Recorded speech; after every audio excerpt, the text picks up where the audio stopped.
এই সূরাটা যে ব্যক্তি রাতের বেলা পড়বে, বর্ণনা এসেছে যে দারিদ্রতা আপনাকে স্পর্শ করবে না ইনশাআল্লাহ। যে সুদ খাচ্ছে কি জন্য? টাকার জন্য তো নাকি? টাকা পয়সা ধন দৌলত করবেন, এই তো আপনার উদ্দেশ্য নাকি? এই জন্যই তো মায়ের সাথে জানা করছেন, তাই তো? আল্লাহ বলছেন সূরা ওয়াকিয়া পড়েন, আপনার দারিদ্রতা দূর হয়ে যাবে ইনশাআল্লাহ। বিশ্বাস হচ্ছে না? রিজিক কার হাতে? না, রিজিক তো আমাদের হাতে। এটা মানুষ বিশ্বাস করে না আসলে, এটা মুখে বলে। মানুষ মুখে বলে রিজিক আল্লাহর হাতে। মানুষ যদি বিশ্বাস করতো রিজিক আল্লাহর হাতে, তাহলে মানুষ কেমন করে সুদ খাবে? মনে করছে রিজিক আমার হাতে, আমি যদি খাই সুদ তাহলে আমি গেইন করব, যদি না খাই তাহলে আমি দারিদ্রতায় ভুগবো নাকি? যদি আমি ঘুষ নেই তাহলে আমার উন্নতি হবে অর্থনৈতিক, যদি না নেই তাহলে আমি মরে যাব, না খেয়ে মরে যাব। যদি আমি দুর্নীতি করি তাহলে আমি বাঁচবো, আমার সন্তানরা ভালো থাকবে, যদি না করি আমি দারিদ্রতায় মরে যাবো, তাই তো? এই কনসেপ্ট ছাড়া কেউ এগুলা কাজ এমনি করতে পারে নাকি? নিঃসন্দেহে আমরা মনে করি যে রিজিকের মালিক আমরা, আল্লাহ নয়। শুধু মুখের মধ্যে বলি যে রিজিকের মালিক আল্লাহ। রিজিকের মালিক যদি আল্লাহ হতো তাহলে আমি হালাল পথে থাকতাম এবং তাওয়াক্কুল করতাম যে আল্লাহ আমাকে যা রিজিক দিয়েছেন তা তো আসবেই, আসবে না? আসবেই।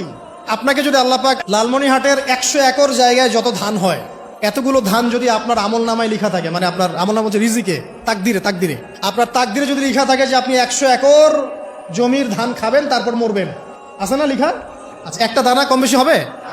আপনি যদি আল্লাহর প্রতি তাওয়াক্কুলই করেন তাহলে আপনি হালাল পথে থাকবেন, বিশ্বাস করবেন যে আল্লাহ পাক যেটা লিখে রাখছে আমার তাকদিরে রিজিক, এর একটা দানা রেখেও আমি পৃথিবী থেকে যাব না, সিম্পল। তখন আপনার অন্য পথে যাওয়ার কোনো কারণ নাই।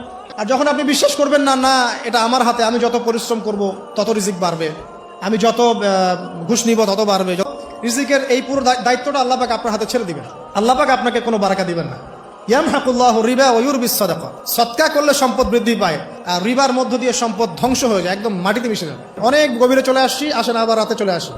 রাতটা কিভাবে এনজয় করতে হয় এটাই আমাদের আজকের লেকচারের টপিক। মানে আমরা কিন্তু জীবনটাকে অনেক বোর মনে করছি না? এই যে ব্যবসা বাণিজ্য, চাকরি বাকরি, বিবি বাচ্চা, পরিবার, অনেক অনেক যন্ত্রণা নাকি? অনেক সমস্যাই না? কিন্তু আল্লাহ পাক ইসলাম দিয়েছেন কিন্তু জীবনটা উপভোগ করার জন্য। কি জন্যে? উপভোগ করার জন্যে। আমরা আগে ভাবতাম আল্লাহ পাক ইসলাম আসলে কি জন্য দিলেন মানব জাতির? উত্তর হচ্ছে তিনটা। এক, ইহকালীন সাফল্য, এক। দুই, পরকালের মুক্তি, আর তিন হচ্ছে আপনার জীবনটাকে উপভোগ করার জন্য। আপনি জীবনটাকে ইসলাম দিয়ে যেভাবে উপভোগ করতে পারবেন অন্য কোনো বিষয় দিয়ে পারবেন না। দেখেন কিভাবে, রাতটা নিয়ে কথা বলি। এই যে রাত হয়ে গেল, আমরা আয়াতুল কুরসি পড়বো, আমরা সূরা বাকারার শেষ 3 আয়াত পড়বো, সূরা মুলক পড়বো, আরেকটা সূরা বলি সূরা ওয়াকিয়া। কোন সূরা? বর্ণনা এসেছে যে দারিদ্রতা আপনাকে স্পর্শ করবে না ইনশাআল্লাহ। যে সুদ খাচ্ছে কি জন্য? টাকার জন্য তো নাকি? টাকা পয়সা ধন দৌলত করবেন, এই তো আপনার উদ্দেশ্য নাকি? এই জন্যই তো মায়ের সাথে জানা করছেন, তাই তো? আল্লাহ বলছেন সূরা ওয়াকিয়া পড়েন, আপনার দারিদ্রতা দূর হয়ে যাবে ইনশাআল্লাহ। বিশ্বাস হচ্ছে না? রিজিক কার হাতে? না, রিজিক তো আমাদের হাতে। এটা মানুষ বিশ্বাস করে না আসলে, এটা মুখে বলে। মানুষ মুখে বলে রিজিক আল্লাহর হাতে। মানুষ যদি বিশ্বাস করতো রিজিক আল্লাহর হাতে, তাহলে মানুষ কেমন করে সুদ খাবে?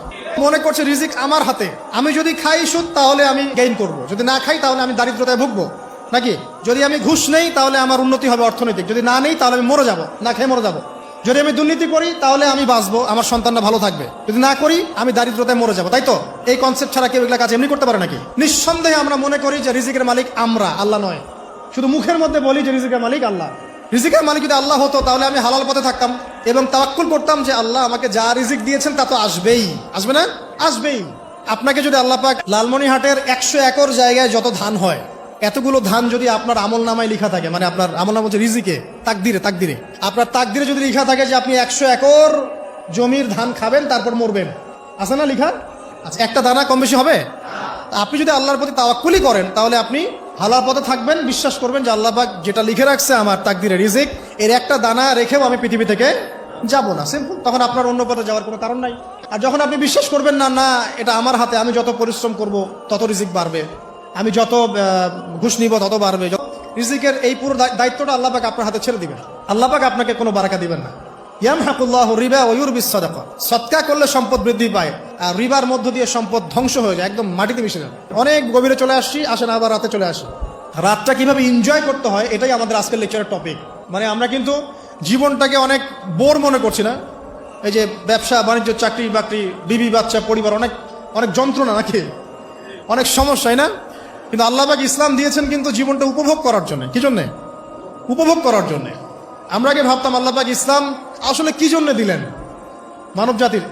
উত্তর হচ্ছে তিনটা। এক, ইহকালীন সাফল্য, এক। দুই, পরকালের মুক্তি, আর তিন হচ্ছে আপনার জীবনটাকে উপভোগ করার জন্য। আপনি জীবনটাকে ইসলাম দিয়ে যেভাবে উপভোগ করতে পারবেন অন্য কোনো বিষয় দিয়ে পারবেন না। দেখেন কিভাবে রাতটা নিয়ে কথা বলি। এই যে রাত হয়ে গেল, আমরা আয়াতুল কুরসি পড়বো, আমরা সূরা বাকারার শেষ 3 আয়াত পড়বো, সূরা মুলক পড়বো, আরেকটা সূরা বলি সূরা ওয়াকিয়া। কোন সূরা?